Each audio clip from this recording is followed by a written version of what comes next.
war does affect everyone that's a part of it, one way or the other. I had a member of my team, he committed suicide. We had worked out with him the day before. Left a lot of unanswered questions because there weren't the telltale signs. 22 veterans are committing suicide every single day. Every day. That's horrible. Why do people not know that?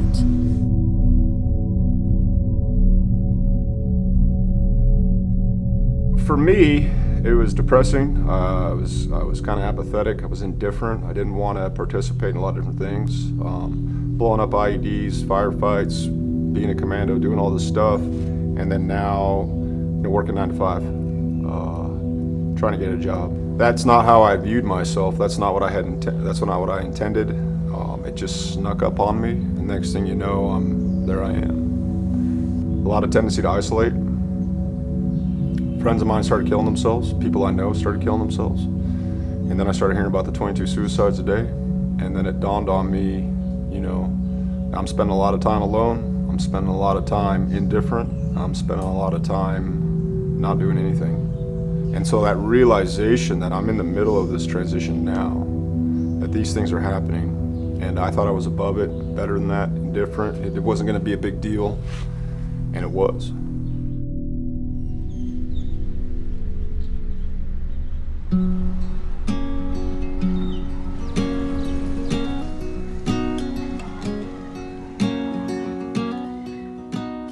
Nashville's known as an arts community. We've been known as the art colony in the Midwest for a long time.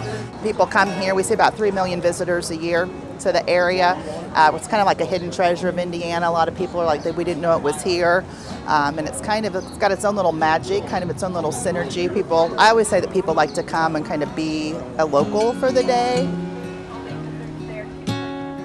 Nashville itself is basically a tourist town and surrounded by natural beauty.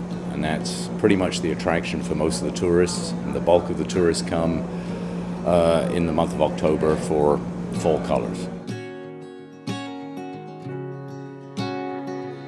So we decided to have a public meeting in March of 2013 to let them know what the town had charged the commission to do.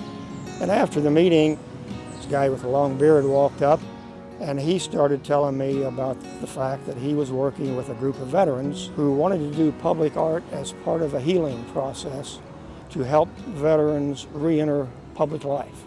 He said anytime Tuesday, Wednesday, Thursday next week they can roll those other plates. Good enough. That's awesome.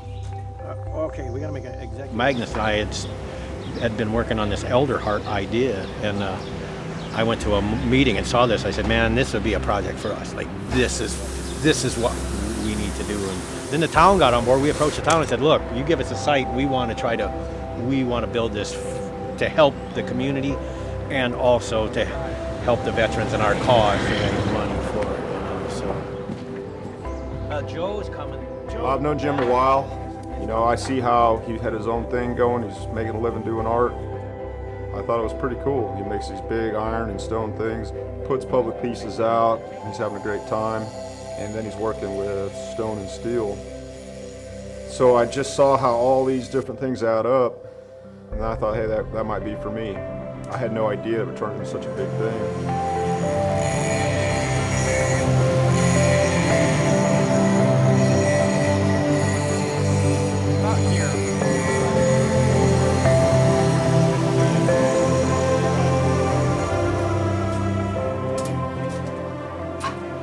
So we're building a 20-foot tall leaf sculpture with 22 leaves made by veterans and local artists and given to the town.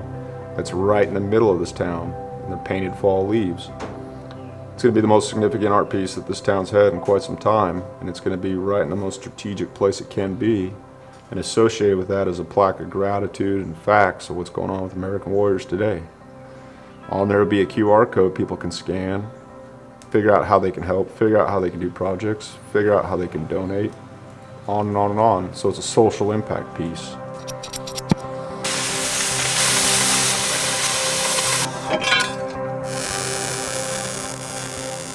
You know, the suicide rate is a real number, and the 22 is just at the bottom spectrum, and it's unacceptable. And that's what the town here has said with this monument. You know, we will not let them go quietly into the darkness. I've been involved in a lot of things. Look, I'm going to cry again. I've been involved in a lot of things in the county, and I've never seen anything come together like this at all. I think it brings awareness. If they stop long enough to read the plaque and see what it's about, it'll make them think, I would hope. This, I hope, is the first of many different communities he's able to do this for. And it is such a positive thing for the community. It's a fantastic thing for the veterans.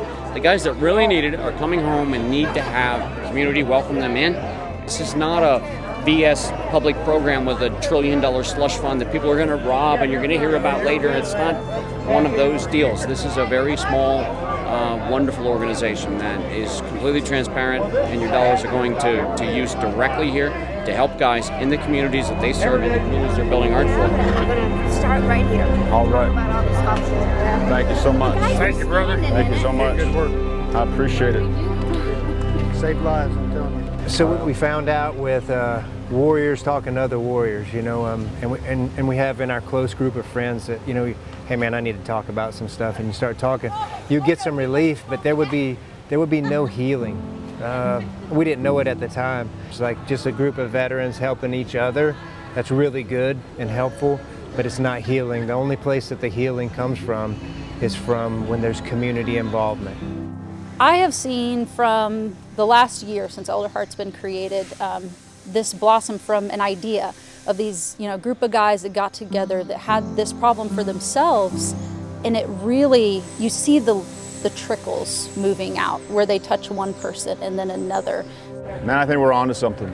I think we got something here with some substance, and I think we're going to be able to do more. Had people from all different walks of life in the community come and make this thing happen. And well, today it is fitting of the name Soaring. I'm very proud to be here. I'm very humbled to be here, and I have a deep sense of gratitude for everyone in this crowd that made this happen. Thank you.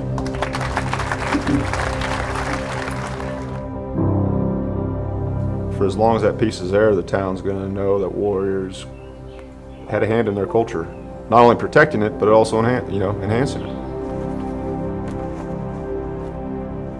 A lot of people say there's veteran issues that are going on. There's not any veteran issues. There's American issues. You know, so whenever we came here, doing the one thing that we never really knew how to do, and that was ask for help, we asked the town, you know, if they would help us out and let us be a part of it. You know, and they answered that call.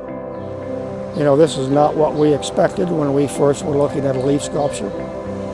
But it's developed into a really unique partnership, and I'm not sure there's one like it anywhere in the country. You know, I think there's a good feeling on everybody's part that we're doing something beyond art in this, and that we're actually doing something to help veterans, returning veterans heal and get themselves back into public life.